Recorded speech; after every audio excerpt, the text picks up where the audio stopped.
Assalamualaikum warahmatullahi wabarakatuh. Baik, di sini kita akan menuju ke pertemuan ke-7. Di sini kita akan belajar tentang proses perulangan atau looping yang ada dalam bahasa pemrograman C. Oke, jadi tujuan kali ini, di sini kita akan belajar tentang proses perulangan. Nah, di sini kita menggunakan for, while, dan do while.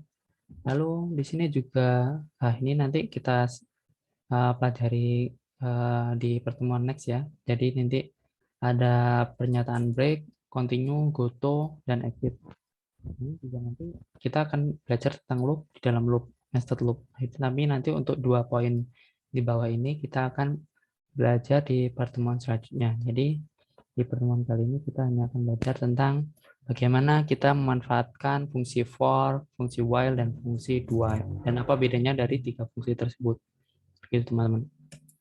Baik, jadi yang pertama adalah pernyataan for. Nah, pernyataan for ini digunakan untuk membuat looping dengan jumlah perulangan yang ditentukan di awal. Nah, bagaimana menggunakannya? Itu ada sintaknya ya. Sintak itu aturan yang dipakai dalam sebuah fungsi. Nah, ini ada satu for, ungkapan satu. Nah, ungkapan satu itu biasanya digunakan untuk memberikan inisialisasi atau nilai awal terhadap variabel pengendali loop. Nah, biasanya dimulai dari int i sama dengan 0. Lalu ada semikolon atau titik koma ya. Lalu dilanjutkan di ungkapan 2. Nah, ungkapan 2 itu dipakai sebagai kondisi untuk keluar dari loop. Nah, biasanya itu dipakai ketika ini. Setelah di ungkapan 1 itu dimulai dari i sama dengan 0, di ungkapan 2 itu bisa dengan menggunakan i kurang dari atau i sama dengan untuk keluar dari kondisi loop. Nah, ungkapan 3 itu digunakan apa? Nah, ungkapan 3 itu digunakan sebagai pengatur kenaikan nilai variabel pengendali loop.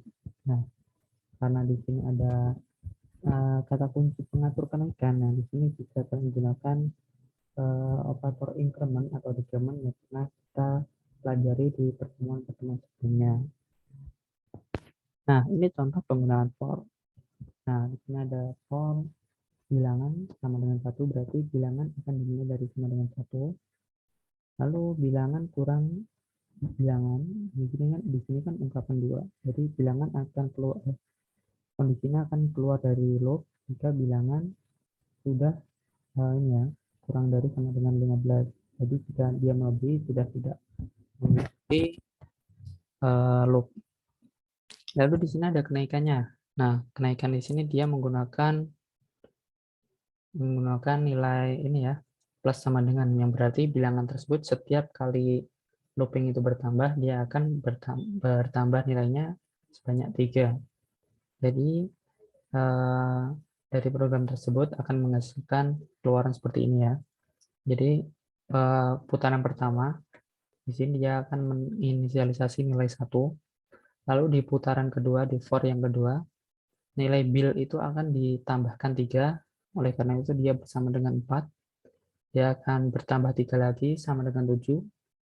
Di putaran keempat dia akan bertambah lagi 3 sama dengan 10. Dan di putaran kelima dia akan bertambah lagi sama dengan 13. Nah, kenapa kok tidak ada putaran atau for ke-6? Nah, itu karena jika for putaran ke-6 itu jumlahnya pasti kan akan bernilai 16. Nah, sedangkan syaratnya di sini dia bisa mengikuti looping for itu jika nilai bill itu kurang dari sama dengan 15. Nah, oleh karena itu nilai 16 yang seharusnya ada di sini itu tidak ditampilkan, gitu teman-teman. Jadi di program ini nilai bill yang akan dicetak itu hanya nilai 1 hingga 13, seperti itu. Nah, ini contoh flowchart yang digunakan di looping for ya. Jadi di sini ada inisiasi for-nya. Di sini ada kondisinya jika berapa itu akan menuju ke sini. Nah, dia akan keluar dari for lewat harapan kanan ini. Tapi jika dia masih mengikuti for, masih mengikuti syarat dari looping for, maka dia akan terus bersiklus di ini ya, di panah yang ada di ini panah belah ketupat ke bawah seperti itu. Nah, ini ada contoh menampilkan bilangan ganjil. Kita baca programnya. Di sini ada inisialisasi X, lalu ada looping for. Di sini berarti untuk X yang dimulai dari 7 hingga X kurang dari sama dengan 25, X akan bertambah sebanyak 2 di setiap perulangan. Seperti itu ya teman-teman untuk membacanya. Saya ulangi ya. Jadi untuk for ini, cara bacanya mungkin untuk paling gampang. Jadi for ada perulangan for untuk X yang dimulai dari dimulai X sama dengan 7 hingga X kurang dari sama dengan 25, di mana X setiap perulangannya akan bertambah sebanyak 2 gitu. Nah, di dalam for ini ternyata ada pernyataan if ya. Jadi pernyataan if jika X sama dengan 15, nah jika X sama dengan 15 itu benar, X sama dengan 15, maka lanjutkan, silahkan dilanjutkan. Nah, dia akan mencetak nilai X seperti itu. Lalu di print. Kita lanjut di poin yang kedua atau jenis perulangan yang kedua itu pernyataan while atau fungsi while. Nah, ini hampir sama seperti for, cuma di sini ada beberapa perbedaan ya, di mana pengecekan terhadap loop dilakukan di bagian awal, sama seperti di for. Ternyata di dalamnya bisa tidak dikerjakan sama sekali. Nah, sintaksnya itu cukup simpel.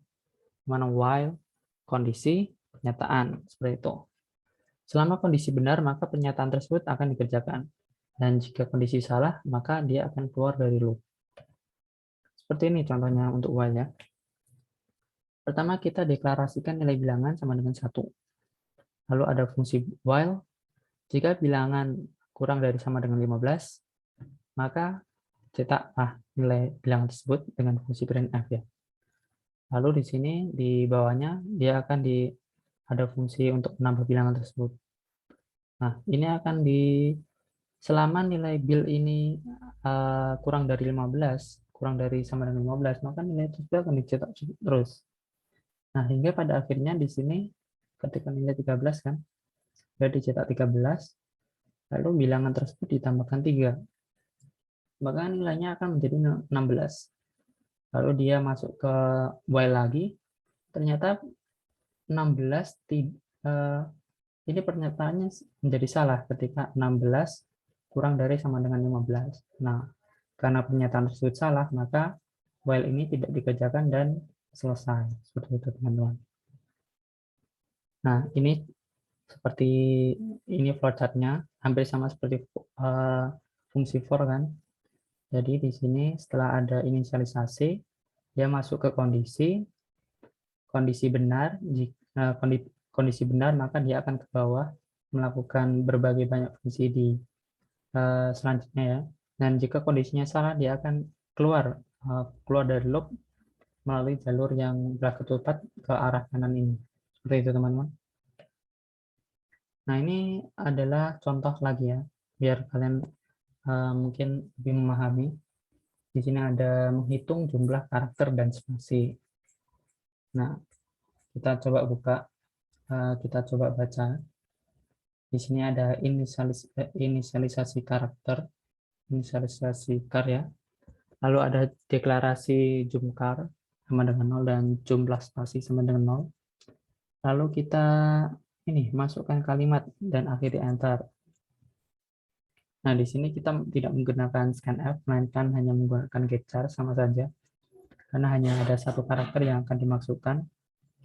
Jadi selama karakter yang dimasukkan tersebut tidak sama dengan ini, garis miring N yang berarti enter, berarti silahkan jumlah karakternya itu ditambah 1.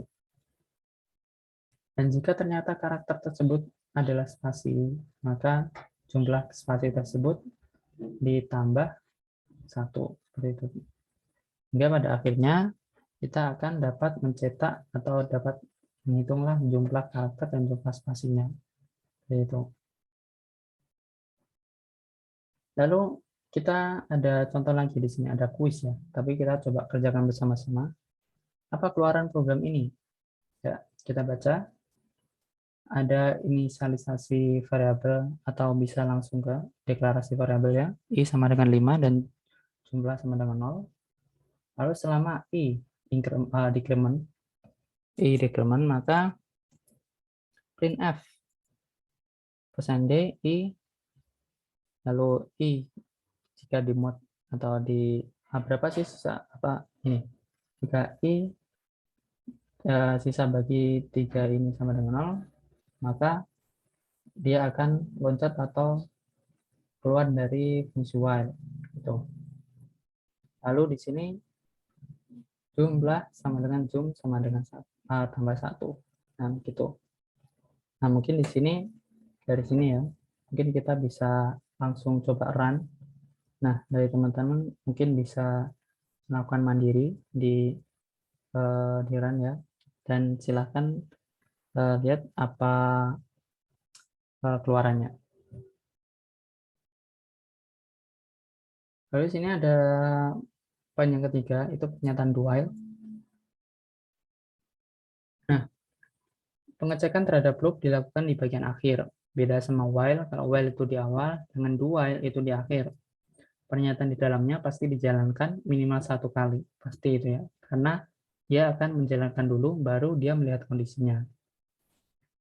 Nah, jadi mula-mula pernyataan dijalankan, selanjutnya kondisi diuji jika benar, dilakukan perulangan, dan jika salah, maka keluar dari loop. Seperti itu. Nah, seperti ini contohnya. Kita masih menggunakan bilangan sama dengan 1. Kita lakukan dulu menggunakan perintah do while. Nah, do printf bill. Nah, baru ada ini yang bill sama dengan bill tambah 3, berarti setelah itu nilainya akan ditambahkan 3.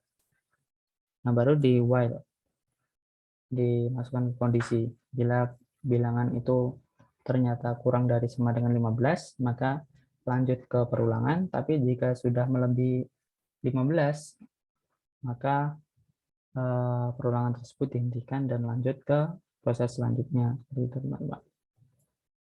Nah, ini contoh flowchart-nya. Mungkin bisa kita lihat di ini ya.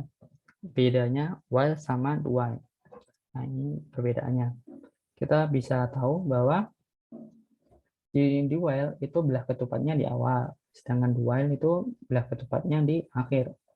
Jadi do while itu dia akan menjalankan dulu hingga nantinya di proses akhir itu baru dicek apakah benar atau salah. Nah, kalau benar, dia loop atau mengulang lagi, melakukan proses di perulangan tersebut lagi, tapi jika salah, dia akan menuju ke proses berikutnya. Gitu. Nah, ininya bedanya while sama do while.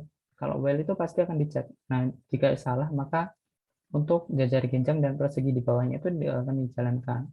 Sedangkan do while, dia akan menjalankan terlebih dahulu. Jadi salah ataupun benar, fungsi yang ada di jajar genjang dan persegi ini pasti akan dijalankan. Begitu. Baik, jadi sekian dulu ya dari saya. Mungkin tugas untuk ini kita menuju ke quiz tadi ya. Nah, ini tugasnya dari teman-teman yang tadinya mau saya buat quiz, cuma alangkah lebih baiknya kita gunakan sebagai tugas untuk di pertemuan 7 kali ini. Yang jadi simpel saja dari teman-teman, silakan program ini ditulis ulang di software atau aplikasi yang kalian pakai untuk memprogram bahasa C. Silahkan dikopas dan silahkan cetak hasil keluarannya dan dikumpulkan di Google Classroom. Seperti itu ya teman-teman. Jadi baik, pertemuan 7 kali ini saya akhiri. Terima kasih. Saya ucapkan tetap semangat ya dari kalian. Semoga ilmu yang kalian dapat bisa bermanfaat untuk kedepannya. Saya akhiri. Wassalamualaikum warahmatullahi wabarakatuh.